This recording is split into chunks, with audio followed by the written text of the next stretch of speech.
Y'all, when God tells you to do something, do it.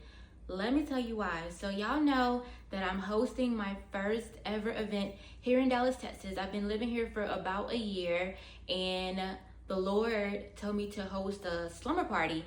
And he told me that while I was on a 40-day fast. I heard it clear as day. He literally told me what to talk about, the date that we're going to do it, and how he wanted it to be. But before he told me that, you know what he did? He sent an NFL player to literally come and prophesy to me. One day I was out positioning myself, you know what I'm saying? I was out like positioning myself, watching the game. So I went to this restaurant, which is like a sports restaurant. And as I sat there and ate my food, I seen this guy. He looked at me, I looked at him, and I was like, who he is? He kind of cute. And he left the restaurant. I was doing my thing, just eating my food. And then I think it was maybe a day or two later, I was downtown Dallas shopping, and no lie, when I just looked up, he was standing right next to me. And he was like, yo, I just seen you like 2 days ago, like watching the game. And I was like, yeah, I just seen you like watching the game. And then he got straight to the point. He said, the Lord wanted me to let you know that he's like proud of you and that you're gonna host an event here in Dallas soon. He told me there's gonna be a women's event. He told me it was gonna be something like a conference, and it will just be like a bunch of girls and all the things, and that was it. And I was like, what just happened, Lord? And I was like, okay, but I remembered what he said, and I recorded everything that he told me. So a few months later, I go on a 40-day fast, and on the 40-day fast, the Lord dropped the event that he was talking about in my spirit. And then I met a girl recently after that, while I was out at the skating ring. She came up to me and she was like, the Lord wants me to let you know that you're about to host an event like before the year's out. I don't know what it is, but I hear that you're about to host an event for women. So the event is here, y'all. It's next week, right? So the event is here. God is like, Capri, I want you to throw a slumber party for these girls about the story of Queen Esther in the Bible. So I'm looking at all the venues, looking at Airbnbs to host this event. And y'all, as I'm finding Airbnbs, they're literally getting stolen right before it. Like, before I can press the button to pay for it, someone booked it. Y'all started crying. I was like, God, how can you tell me to like host an event and like these Airbnbs are getting like stolen right before me? So then I tried to look at venues here in Dallas, and they're like ridiculously high, like $500 an hour. So then I was like, you know what? I feel defeated. I'm going to take a nap. Because one thing I do when life get hard for me, baby, I'm just going to take a nap, and it's a tomorrow's problem. So I took a nap, worried about it the next day. So the next day is here. I go on Google, and there's this Airbnb that's a Christian-based Airbnb, and there's 3 options to choose from, y'all. I was like, oh, let me check their stuff out. Y'all, why these Airbnbs look so freaking pretty. I really hope in person they look like them pictures, but it is giving like in a girl's world. It's like my house, because my house is very like, but these houses are like girlier and more eclectic glam, like on a whole new level. And I'm like, these houses are the perfect houses. So I hit them up and I was like, hey, I just want to like book an Airbnb for like 3 hours for this Bible study that I'm hosting. It's only going to be from 7 to 10 p.m.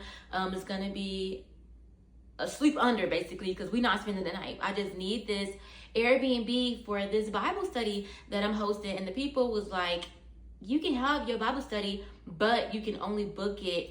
We have a 2-night minimum. Like, we just can't give it to you for 3 hours or just for one day. Like, that is our standard. That is our rule. You have to do it for 2 nights. So I'm like, okay. So then I was like, well, Lord, we need somebody to cook the food because I'm not cooking for all these girls. That was, hold on, let me go back. So with the Airbnb, for 2-night stay, y'all, it was $1,900. And I was like, I'm not paying that. That's like the mortgage for my own house. I was like, I'm not paying it. So then I was like, I'm not paying that. So then I'm looking at a chef to cook the food. I'm just searching around $1,000, $1,600. Y'all, I started crying again. I was like, Lord, it doesn't make sense for me to pay $3,000 for a Bible study that lasts 3 hours. Y'all, very clearly I heard, Capri, I am not worried about your pockets. I am worried about your faith. You got the money to pay for this, so do what I told you to do and pay for it. So I said, Lord, I surrender, and I'm going to do whatever you tell me to do, no matter how much it costs. I'm going to do what you told me to do. So y'all, I wrote the chef and I was like, listen, I can pay you $500. And I believe the Lord told me, he was like, it's gonna be 14 to 15 women there. He's like, it's gonna be like 14 to 15 women there. So I wrote the chef and I was like, listen, it's gonna be this many people. My budget is $500. Can you accommodate like serving this many people for $500? The chef wrote back and said, I can do it for $600. I said, all right, cool. So then I go back to the Airbnb, right?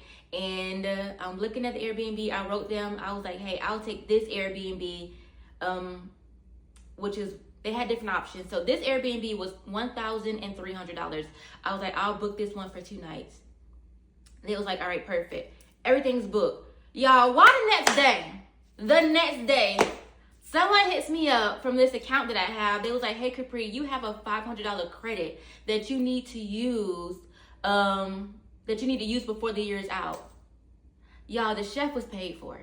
All I paid was $100 out of my own personal pocket, because this company, literally, that I have my insurance with, it was like, yo, we like owe you $500 and it goes towards any event that you have.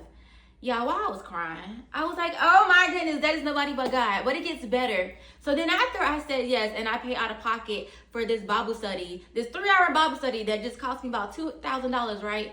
Why my mortgage company hit me up and it was like, Capri, because you are a disabled veteran, because you served in the military, we're offering a program right now where we're about to lower your interest rate and give you no mortgage payment until January.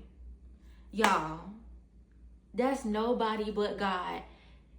That's like nobody but God. And I'm like, oh my goodness. On the other side of your yes, on the other side of your obedience is provision. Like, God is going to take care of his people. His plan, his bill.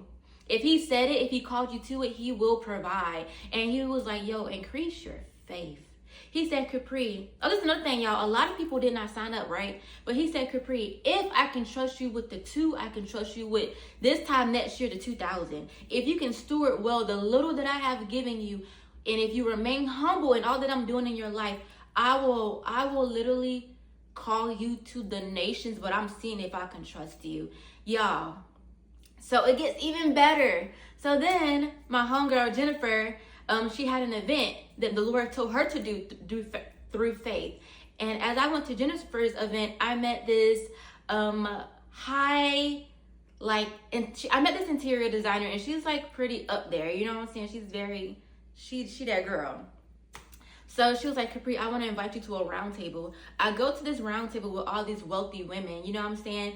And I'm sitting at this table. There's a marketing strategist that does like marketing for like Jameson, Patron, all the billion-dollar companies that we see. I'm sitting at the table with these women, and they're pouring into me.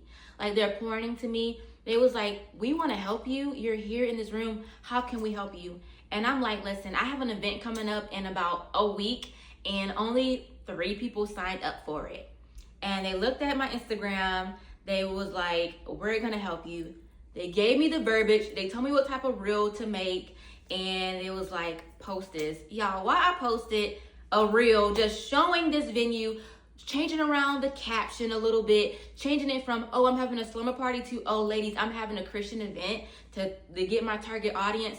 That one little post on TikTok got like 50 something saves and people signed up for it. That's nobody but God. I didn't have to do no work. All I needed to do was tweak my strategy, and God provided the people that need to be in the room. So if you signed up, just know that God has something there for you. And the thing that I want to say is, don't hide your favor. Like, when God is doing big things in your life, show the world, because they need to hear how God is always working. But we have to listen, and we have to increase our faith. I don't care what it looks like. I don't care if one person show up or 2 people show up. I know that I have a responsibility to steward what God has put in my hands. And I'm going to do that well, because I'm not living for this world. I'm not living for the lights. People be talking about me so bad on TikTok. I don't care. I don't know y'all, and y'all don't know me. You like, do your big one. Do what God called you to do, because on the other side of your yes, there are people attached to you. If my friend Jennifer never said yes to what the Lord called her to do, then I would have not been able to meet my other friend Raven. And if Raven didn't invite me, I would not, like, my event would have not been able to be successful. And that's how the kingdom of God works. He needs us to be obedient and to operate in our calling and the thing that he has called us to do, because we need to work together to bring people to the light. Like, evangelism is all of our portions. And like, you really knowing who you are, who you belong to, and knowing your purpose matters. That's why we have to literally like get in our business that God has for us, so that we can be the light and the open door for others. So I hope this encouraged someone today to say, listen, God's will, God's bill. It is sorted. I literally only, like, I paid nothing. Like, I paid nothing. I am saving $4,000. I don't owe a mortgage until January. God covered all and paid me with interest. So yes, that's it.